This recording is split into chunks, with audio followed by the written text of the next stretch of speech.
ഞാൻ രാമൻകുട്ടി. മൊബൈൽ കടയിൽ ജോലി കഴിഞ്ഞ് വീട്ടിലേക്ക് പുറപ്പെടുമ്പോൾ ഉണ്ടായ ഒരു പ്രേതാനുഭവമാണ് ഇവിടെ പറയുന്നത്. അതൊരു സന്ദേശമായിരുന്നു. ഇനി വൈകാതെ കഥയിലേക്ക് പോകാം. എനിക്ക് സ്വന്തമായിട്ട് മൊബൈൽ കടയുണ്ട്. ഞാൻ രാത്രി 11:30 കാർ എടുത്തുകൊണ്ട് കടയും പൂട്ടി വീട്ടിലേക്ക് പുറപ്പെടുകയായിരുന്നു ഞാൻ. പെട്ടെന്ന് മൊബൈൽ ഫോണിൽ ഒരു അജ്ഞാത സന്ദേശം. പക്ഷെ അതിൽ നമ്പറില്ല. നിങ്ങൾക്ക് വഴി തെറ്റിയിരിക്കുന്നു. ഞാൻ പറയുന്ന സ്ഥലത്തേക്ക് വരിക.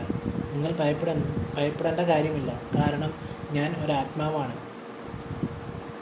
എന്നെ ദ്രോഹിച്ചവരോട് ഞാൻ പകരം വീട്ടി. ചെയ്യേണ്ടത് ഇത്ര മാത്രം.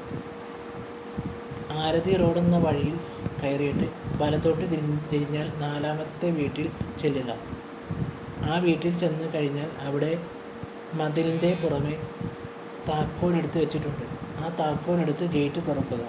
ഗേറ്റ് തുറന്നതിന് ശേഷം ആ വീടിൻ്റെ ചുമരിൻ്റെ മുകളിൽ ശിവശങ്കരൻ്റെ ഫോട്ടോ കാണുന്നുണ്ടോ? ആ ഫോട്ടോയുടെ പിമ്പിൽ ഈ വീടിൻ്റെ താക്കോലും കൂടാതെ നിലവറയുടെ താക്കോലും എടുക്കുക. എന്നിട്ട് വീട് തുറന്ന് അകത്ത് പ്രവേശിച്ച് ആ നിലവറ തുറന്നിട്ട് നിലവറയുടെ ഉള്ളിൽ കാണുന്ന 2 മൃതശരീരങ്ങളുണ്ട്. ആ മൃതശരീരങ്ങൾ കുഴിച്ചുമൂടി മാർബിൾ വെച്ച് അവിടെ വൈറ്റ് സിമൻറ്റ് ഉപയോഗിച്ച് അടിച്ച് തേച്ച് നല്ല വൃത്തിയാക്കി